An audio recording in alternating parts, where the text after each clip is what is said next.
ओम नमो नारायण है सभी भक्तों को, संतों को और जगत प्रेमियों को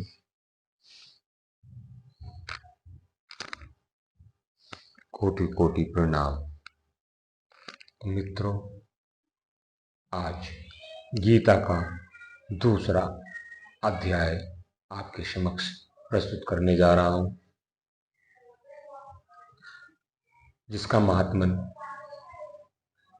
मैं दूसरा अध्याय करने के बाद आपको बताऊंगा। तो बने रहिएगा। गीता का दूसरा अध्याय। संजय ने कहा, हे धृतराष्ट्र। तब श्री कृष्ण व्याकुल चित्त अर्जुन से बोले, हे अर्जुन, अनार्य के सेवन करने योग्य अपयश कारक मोह इस समय तुम्हारे मन में कहां से आया? तुम कायर मत बनो, शोभा नहीं देता। तुम हृदय की दुर्बलता को त्याग कर युद्ध के निमित्त खड़े हो जाओ। अर्जुन ने कहा, हे मधुसूदन, मैं रण में पूज्य भीष्म और द्रोणाचार्य के ऊपर बाण प्रहार कैसे करूं? गुरुजनों को मारकर इनके रक्त से सने भोगों को कैसे भोगूंगा? हम नहीं जानते कि संग्राम में हम दोनों में से कौन जीतेगा। यदि हम जान भी लें तो भी जिनको मार करके हम जीवित रहना नहीं चाहते, वही धृतराष्ट्र के पुत्र हमारे सामने प्रस्तुत हैं। मैं आपसे पूछता हूं, जिससे निश्चय करके मेरा भला हो, वह मुझे समझाकर कहिए, क्योंकि मैं आपका शिष्य हूं। मुझे शिक्षा दीजिए। मुझे पृथ्वी का निष्कंटक राज्य मिल जाए और देवताओं का भी अधिपति मिल जाए तो भी मैं ऐसा कोई उपाय नहीं देखता कि जो मेरी इंद्रियों के शोक को दूर करे। हे गोविंद, मैं युद्ध नहीं करूंगा। ये कहकर अर्जुन चुप हो गया। संजय बोला, हे राजन, दोनों सेनाओं के मध्य में खिन्न होकर बैठे अर्जुन से श्री कृष्ण ने ये वचन कहे हैं। हे अर्जुन, जिनके लिए शोक नहीं करना चाहिए तू उसके लिए शोक करता है, और पंडितों के से वचन तो कहता है, परंतु पंडित लोग ना मरों का शोक करते हैं ना जिंदों का। यह बात असंभव है कि मैं पहले ना था, तुम ना थे और ये राजा भी ना थे, और इसके बाद नहीं रहेंगे। जैसे देहधारियों की इस देह को लड़कपन, जवानी, बुढ़ापा ये अवस्था होती हैं, वैसे ही मृत्यु के बाद दूसरी देह की भी होती है। इसलिए पंडित लोग मोह को प्राप्त नहीं होते। हे नर श्रेष्ठ, सुख दुख को समान मानने वाले जिस वीर पुरुष को ब्रह्म पदार्थ क्लेश नहीं देते, वह मोक्ष पाने का अधिकारी है। अस्तु वस्तु का तो अस्तित्व ही नहीं है और सत्य का अभाव नहीं है। इस प्रकार इन दोनों को ही तत्वज्ञानी पुरुषों ने देखा है। जिससे सारा संसार व्याप्त है, उसको अविनाशी जानो, क्योंकि इस नाश रहित आत्मा का विनाश करने में कोई समर्थ नहीं है। अतएव हे भारत, तुम युद्ध करो। जो पुरुष इस आत्मा को मारने वाला तथा जो मरने वाले मानते हैं, वे दोनों ही ज्ञानी नहीं हैं, क्योंकि यह आत्मा न मरती है न मारती है। आत्मा न कभी जन्मती है न कभी मृत्यु को प्राप्त होती है। नष्ट होने पर भी वह नाश को प्राप्त नहीं होती। जो पुरुष इस आत्मा को नित्य, अविनाशी, निर्विकार और अजन्मा जानता है, वह किसको घात करावेगा और किसको मारेगा। जिस प्रकार मनुष्य पुराने वस्त्र को फेंककर नए वस्त्र ग्रहण करता है, उसी प्रकार आत्मा पुरानी देह को त्याग कर नई देह धारण करती है। आत्मा को शस्त्र नहीं काट सकते, अग्नि नहीं जला सकती, जल भिगो नहीं सकता। यह अविनाशी, सर्वव्यापी, स्थिर, अचल और सनातन है। यह इंद्रियों से जानी जा सकती है, यह कल्पना से भी परे है। यह इंद्रियों से जानी नहीं जा सकती, यह कल्पना से भी परे है। इसलिए ऐसा जानते हुए तुम्हें शोक करना उचित नहीं है। हे महानुभाव, यदि तुम इस आत्मा को नित्य जन्म लेने और नित्य मरने वाली मानते हो तो भी तुमको शोक नहीं करना चाहिए, क्योंकि जो जन्मा है उसकी मृत्यु और जिसकी मृत्यु हुई है उसका जन्म निश्चय है। अतएव जो बात अनिवार्य है उसके लिए सोच करना व्यर्थ है।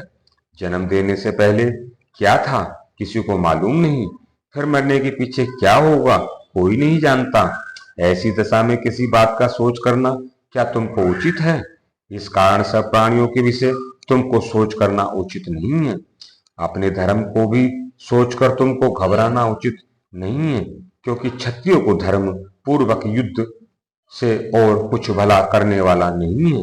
हे पार्थ, बिना इच्छा किए स्वर्ग का द्वार रूप यह युद्ध तुमको स्वतः प्राप्त हुआ है। ऐसा सुअवसर भाग्यवान क्षत्रियो को ही मिलता है। यदि तुम अपने धर्म के अनुसार इस संग्राम को ना करोगे तो अपना धर्म और बढ़ाई खो बैठोगे। सब लोग सदा तुम्हारी अपकीर्ति करेंगे और प्रतिष्ठा वाले पुरुषों के लिए अपयश का होना मृत्यु से भी बढ़कर है। हे महारथी, समझेंगे कि अर्जुन डरकर संग्राम से हट गया और अब तक जो लोग तुम्हारा मान करते थे वे अपयश करने लगेंगे, यानी कि आपका मजाक बनाने लगेंगे। शत्रु लोग तुम्हारे पराक्रम की निंदा करते हुए अनेक प्रकार के दुर्वचन कहेंगे। इससे बढ़कर दुख तुमको और क्या होगा? यदि तुम युद्ध से नष्ट हो गए तो स्वर्ग का सुख भोगोगे और जीतने पर सब पृथ्वी तल पर राज्य करोगे। इसलिए युद्ध के निमित्त दृढ़ प्रतिज्ञ होकर खड़े हो जाओ। सुख दुख, लाभ हानि, जय पराजय इनको समान समझकर लड़ने के लिए तैयार हो। ऐसा करने से तुम पाप को प्राप्त नहीं होगे। हे पार्थ, यह ज्ञान उपदेश ज्ञान योग के विषय से मैं तुझे से कहा गया। अब निष्काम कर्म योग के विषय में सुनो। जिस ज्ञान को पाकर कर्म बंधन से तेरी मुक्ति होगी, जिस ज्ञान को सुनकर कर्म बंधन से तेरी मुक्ति होगी।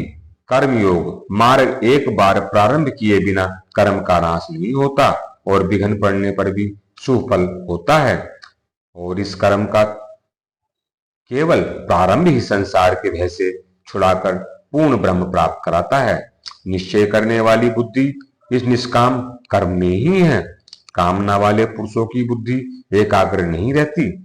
हे अर्जुन, अज्ञानी उस पुष्पिता वाणी को ही स्वर्ग सुख से बढ़कर कुछ नहीं समझते। स्वर्ग सुख को ही उत्तम पुरुषार्थ समझते हैं।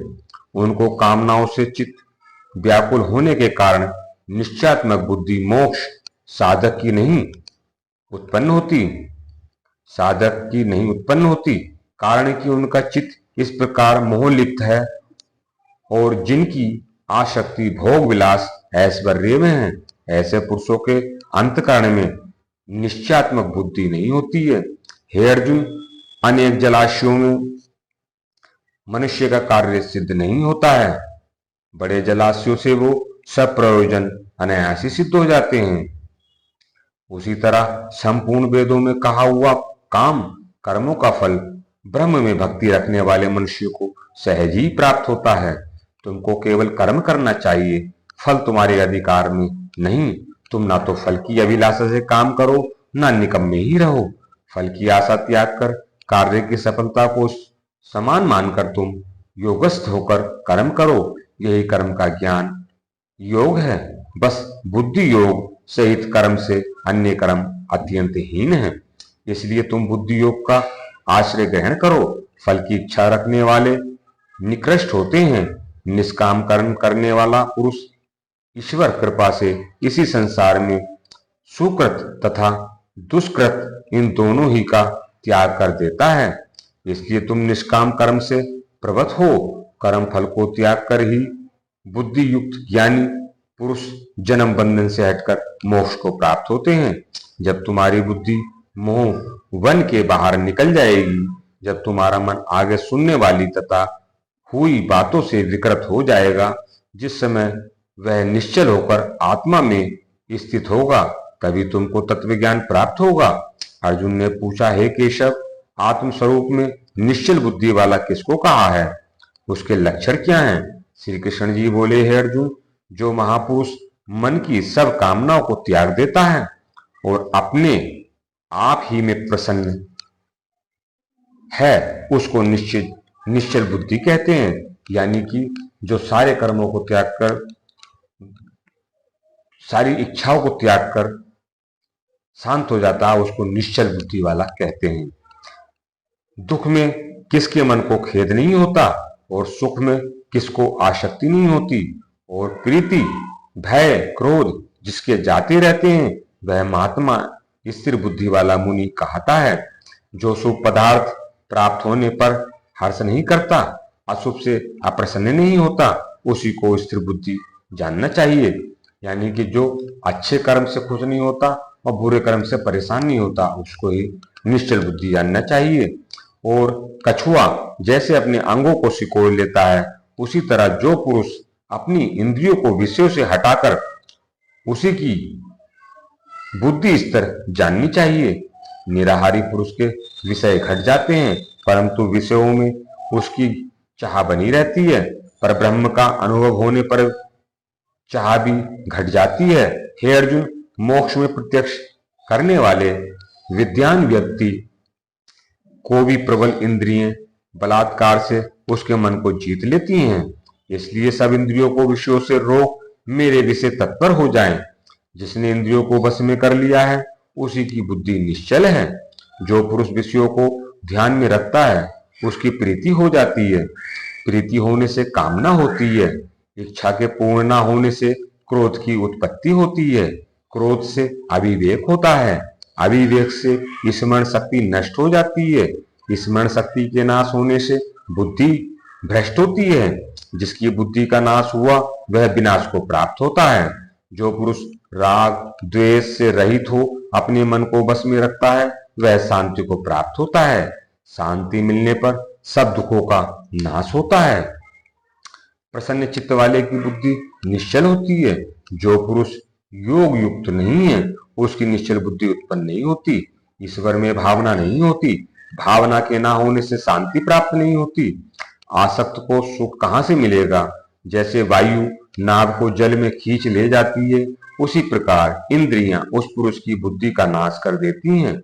इस कारण हे महावो, जिसकी इंद्रियां विषयों से सर्वथा रोक ली गई हैं, उसकी बुद्धि स्थिर है।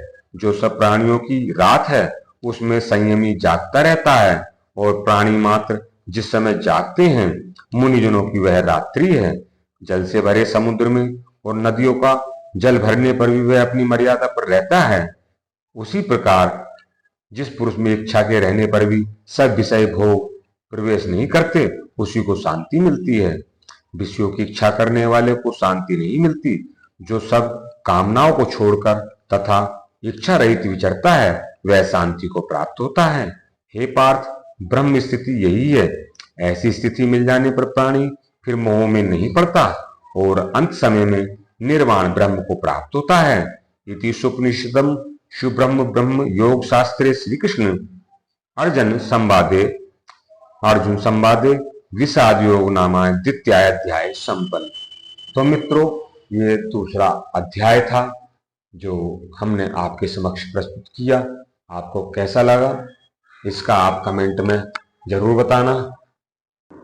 तो मित्रों, अब हम चलते हैं दूसरे अध्याय के महात्म्य की तरफ कि दूसरा अध्याय क्या कहता है, इसका महत्व क्या है, इसको पढ़ने सुनने से क्या लाभ प्राप्त होता है। तो दोस्तों, चलते हैं इसके महात्म्य की तरफ। नारायण जी बोले, हे लक्ष्मी, दक्षिण देश में एक पूर्ण नाम नगर था। वहां एक देव सुरमा बड़ा धनवान रहता था। वह साधु सेवा करता था। जब संत सेवा करते हुए बहुत दिन बीत गए, तब एक बाल नामक ब्रह्मचारी आया। उसकी सेवा बहुत करी और विनय करी, हे संत जी, मुझे कृपा कर श्री नारायण के पाने का ज्ञान उपदेश कीजिए, जिससे मेरे जीवन का कल्याण और मुक्ति होवे। तब ब्रह्मचारी ने कहा, मैं तुझे गीता जी के दूसरे अध्याय का पाठ सुनाता हूँ। उसके सुनने से तेरा कल्याण होगा। तुम श्रवण करो। एक अयाली वन में बकरियां चराता था और वहां वह भजन करता था। एक दिन रात को अयाली बकरियां लेकर घर को चला। मार्ग में एक सिंह बैठा था। एक बकरी सबसे आगे चली जाती एक बकरी सबसे आगे चली आती देखकर शेर भाग गया। तब अयाली यदि यही आश्चर्य देखकर बड़ा चकित हुआ और वहां आ खड़ा हुआ। उस चरवाहे ने मुझे कहा, मैंने ये आश्चर्य देखा कि बकरी को देख शेर डर के भाग गया। तुम त्रिकाल यज्ञ हो, यह वृत्तांत मुझे कह सुनाओ। संत ने कहा, हे अयाली, मैं तुझे एक पिछली वार्ता सुनाता हूँ। यह बकरी पिछले जन्म में डायन थी। जब इसका भर्ता मर गया तब यह बड़ी डायन हुई। जिस सुंदर लड़के को देख लेवे खा जावे। और यह शेर पिछले जन्म में फंदक था जो पक्षी पकड़ने का काम करता था। यह पक्षी पकड़ने बाहर गया और डायन भी बन को गई।